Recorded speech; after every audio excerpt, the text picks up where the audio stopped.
Welcome, everybody, to the Advanced Selling Podcast, the longest-running podcast, sales training podcast in podcast history. My name is Bryan Neal. I'm Bill Caskey.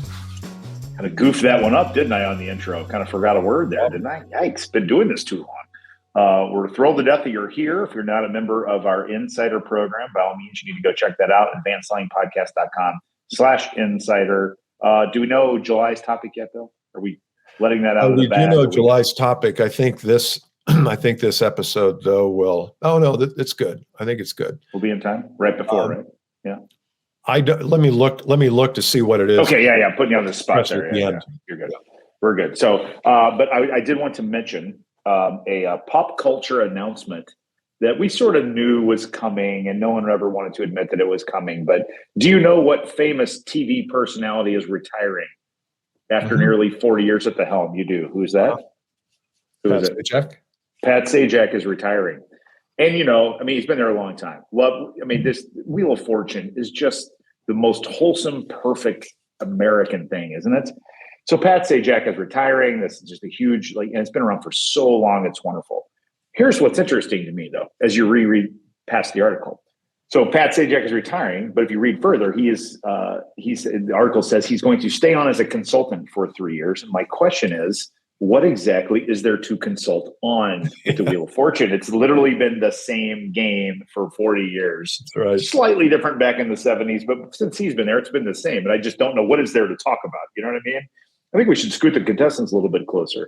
I think we should, instead of RSTLN, I think we should say RSTLH, right? Let's move that. Change it around.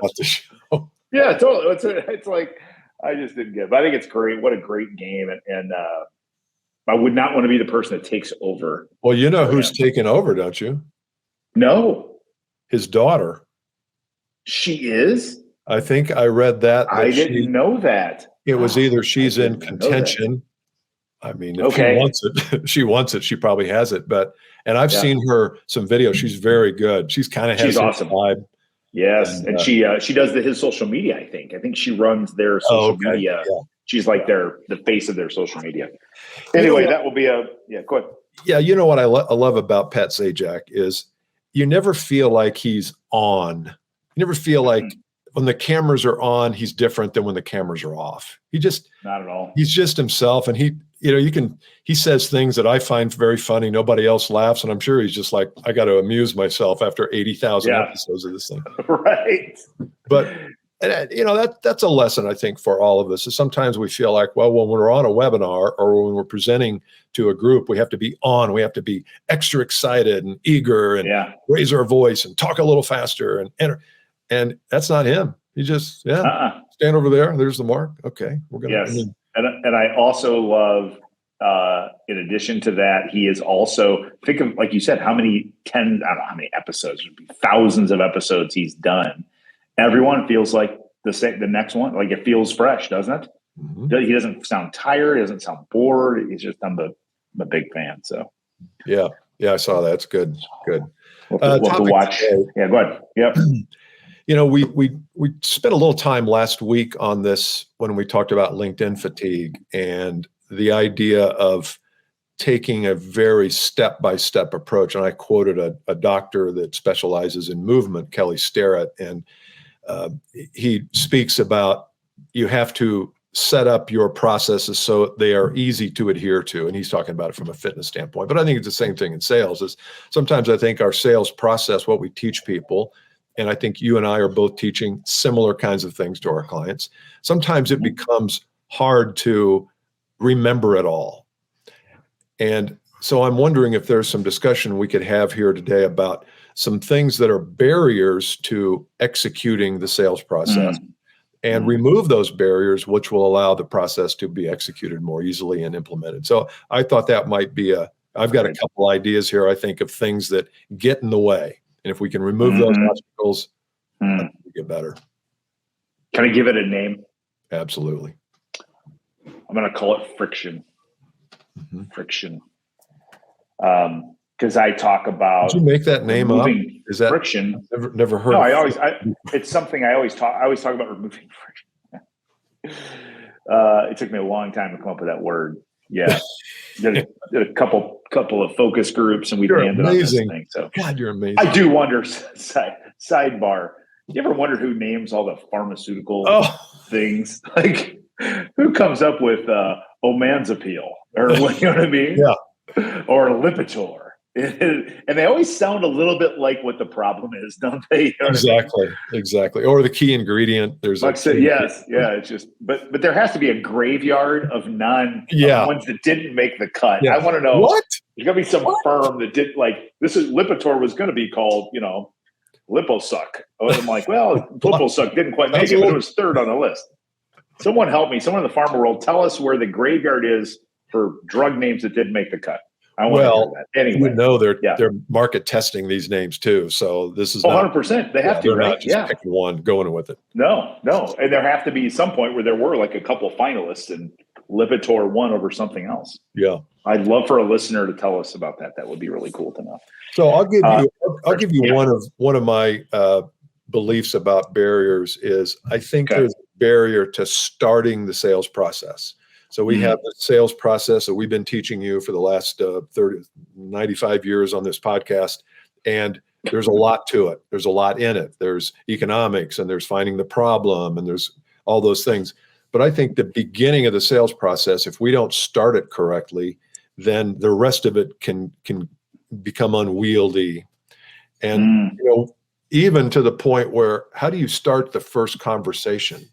Like, what are the first few things you say when you're talking to let's just say you're talking to a prospect who's called in and they booked a call and now it's you on the phone with them, first call. So what are the key things that you want to say first? I think that's a barrier because then we get off on the wrong track and we can't get back. Yeah.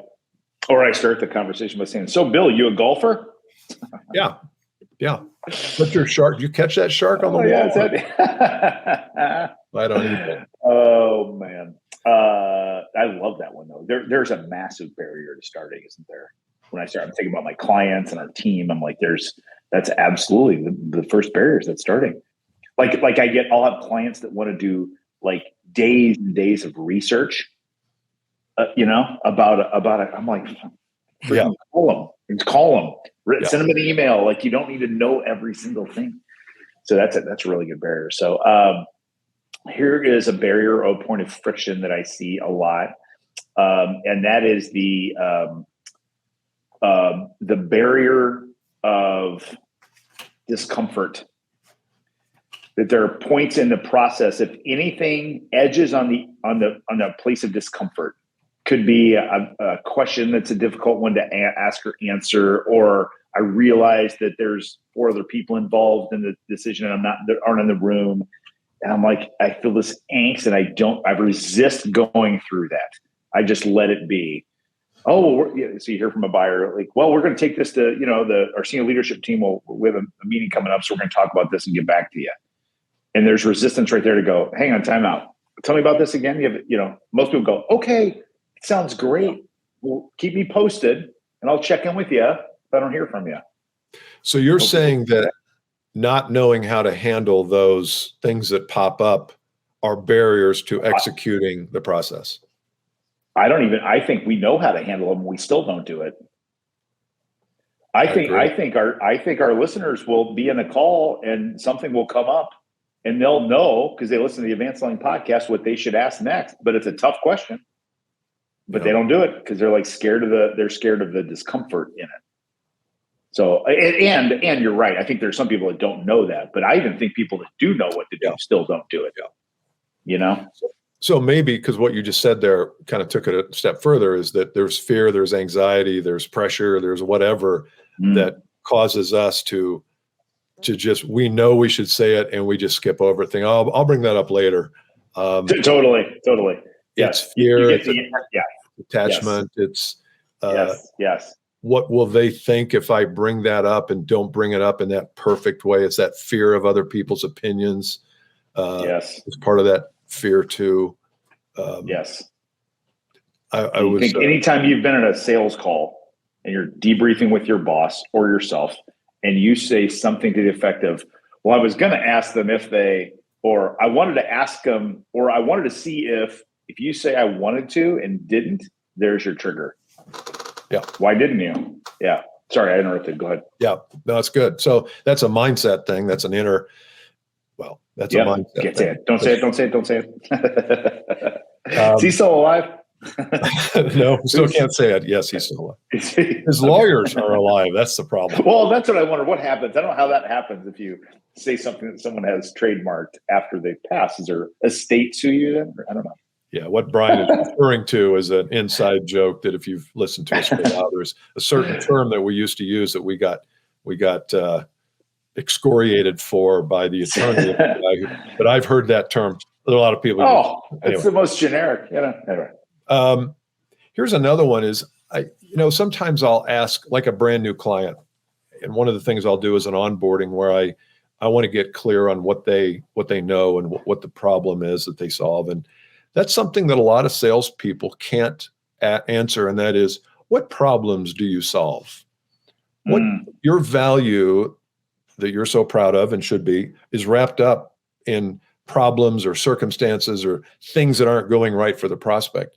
And if you don't know, if you can't articulate what those problems are, it becomes really hard to execute the process, because that's at the core of the process, is discovering what are they wrestling with, what's not working, where are the problems. And so that's another causes friction if we can't literally put our hands on what problems we solve, because if we can't, we're probably not going to ask the questions that help us determine whether they have those problems. Truth. And that's it. That's so true, isn't it? And it's not that difficult to find out. All you need to do is ask. I just said your clients, right? I mean, I said all you need to do, which sounds like I'm from Evansville, that's Indiana. A Southern Indiana thing, yeah. All y'all need to do is. You don't say y'all down there though. That's a little south, isn't it? We do. No, we say y'all. We say y'all. Okay. Yeah, but it's a little more. It's a different version of it. It's not very charming. The accent from my hometown is not charming. It's kind of, it's just not. Southern charm's like a thing. Well, hi. We don't talk like that. Alls we need to do. That is true, though. Alls we need it is, right? That makes its way up to the Midwest, up to north too. We say here in a minute. Well, I'm going to go upstairs here in a minute. That's the thing, isn't it? Funny. Okay, so that's another point of friction is not really knowing and having a clear understanding of what kinds of problems you solve. And I think that's you got one more for us? And I'll go one more. Yep. I'll say there is friction or resistance around ending something that's gone too long. There is friction around that. We tend to resist closing a file or shutting down a sales process that's lingering or meandering and isn't going anywhere. And then we are left with a funnel. In the spirit of problems that you solve, you have a funnel that's full of muck that's not real. Because sales leaders feel like that's a problem that you and I would help fix. And we're afraid of that. We're afraid of letting go. We're afraid of shutting something down or calling it and saying, we've just been going through the motions through the process. It doesn't feel like we're going anywhere. So let's just stop. People don't want to do that. Like, well, I haven't heard no yet. Yeah. I haven't said no. Yeah. I think also and this kind of is a cousin to that one, is as a friction point of, well, what if I go through the process and they're not a prospect? Oh, right. And so better not to adhere to it too closely, so that I can then make that judgment at the end. Well, they didn't say all the right things like you just said, but no, I think deep down, I think they like me. I think they applauded when I walked in. Great relationship. Yeah. Great relationship. Yeah. We talked about it. I talked about Bill's grandkids and great relationship. Yep. Awesome. But if we adhere too closely, then I think there's always that in the back of our mind. And that's the stuff we're trying to bring up here on the podcast. We're not telling you how to run your sales process. We're just exposing you to some things that we have seen and observed that gets in the way. And so I would suggest you go through the list that we just gave you. Some of it's anxiety, some of it's the beginning, some of it's not knowing what questions or what problems you solve. And I'll bet you, if you look at that list again or re-listen to this, there's one or two of those that are at work. Guaranteed. Yeah. Guaranteed. Great reflection episode. Okay, so July's Insider, which is coming up here, we're not doing it on the week of July 4th. We're doing it the next week. Is called Exponential Income. And it's going to be really about your income, your personal income. How do you exponentially grow it? We're going to talk about skills a little bit, but it's really tied to personal income. And love it. I don't think we talk about it usually as a byproduct of the other things, but we're going straight head on to talk about how do you exponentially improve your income. And it will require some rethinking about how you do things. And I think you'll find it very useful. So go to advancedsellingpodcast.com/insider. It's on the screen below if you're watching this on YouTube. And there's a whole list of the things that we're going to be covering over the next few months. But I'm looking forward to July's episode. I think it's going to be That's a good one, especially back half of the year setup. That's great. Yeah. And strong. Okay, that's it. We'll see you next time. All right. See you next time. Bye.